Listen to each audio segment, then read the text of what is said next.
President Biden raising questions over this story where he claims he awarded his uncle a Purple Heart during his vice presidency. Listen to this.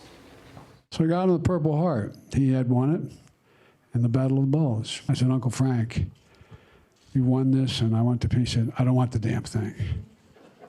I'm serious. He said, I don't want it. So critics were quick to question the fact, though, since Biden was vice president in 2008, but his uncle passed away in 1999.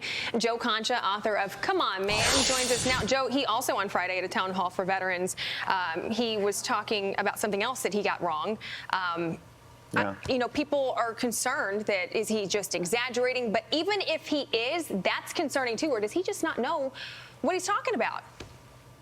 Yeah, I'm not going to chalk up the age thing to this, Carly, because Joe Biden, as I talk about in the book, has done this his whole life. Since he was in his 20s, he has been a compulsive liar about basically everything, particularly personal stuff that you could call unforced errors. In other words, he talks about things like awarding Purple Hearts to his uncle when his uncle died 9 years prior to before he could possibly even do that.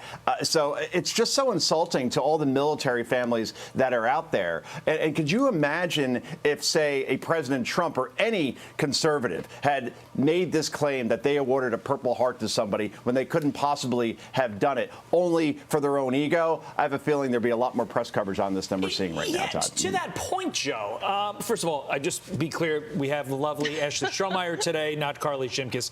Oh, so sorry. No worries. This is more than a lie, I think. Doesn't this smack a little bit of stolen valor?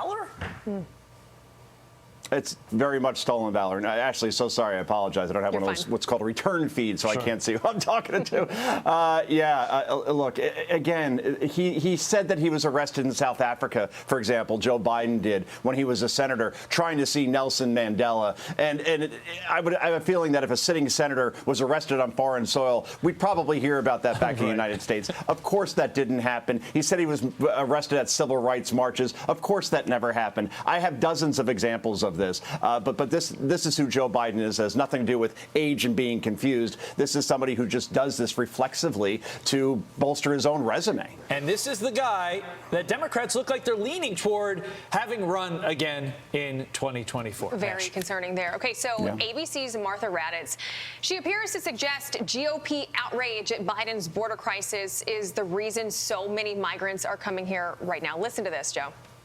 You talk about the border wall, you talk about open borders. I don't think I've ever heard President Biden say, we have an open border, come on over. But people I have heard say it are you, are former President Trump, or Ron DeSantis.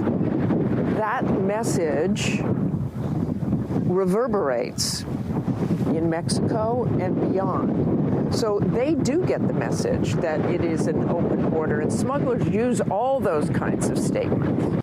I honestly could not believe this when I heard it. Do you really think that this is our fault and the Republicans' fault for saying this, that the borders are open? Ashley, Martha Raddatz appears to have gone into this interview with a predetermined narrative. And that narrative is that the crisis that is a catastrophe at the U.S. southern border is being overblown by governors like Greg Abbott and Ron DeSantis. I don't remember Martha Raddatz doing much reporting at all from the border over the last couple of years, the way, say, Bill Maloogian has, showing millions of illegal migrants entering into this country illegally under this administration. And to deny what's happening here and ignore the fact that all this fentanyl is coming into this country that's killing hundreds of thousands of people in this country over the past 2 years. We're approaching 250,000 now. That's a disservice to the public that Martha Raddatz, who's supposed to be one of the objective ones, I guess, is supposed to serve here. So to say, oh, you're exaggerating this to try to scare people. No, it's not an exaggeration. When you have nearly 5 million people crossing into this border, that's equivalent to the population of the entire country of Ireland. Yeah, that sounds like an open border to me. And for her to push that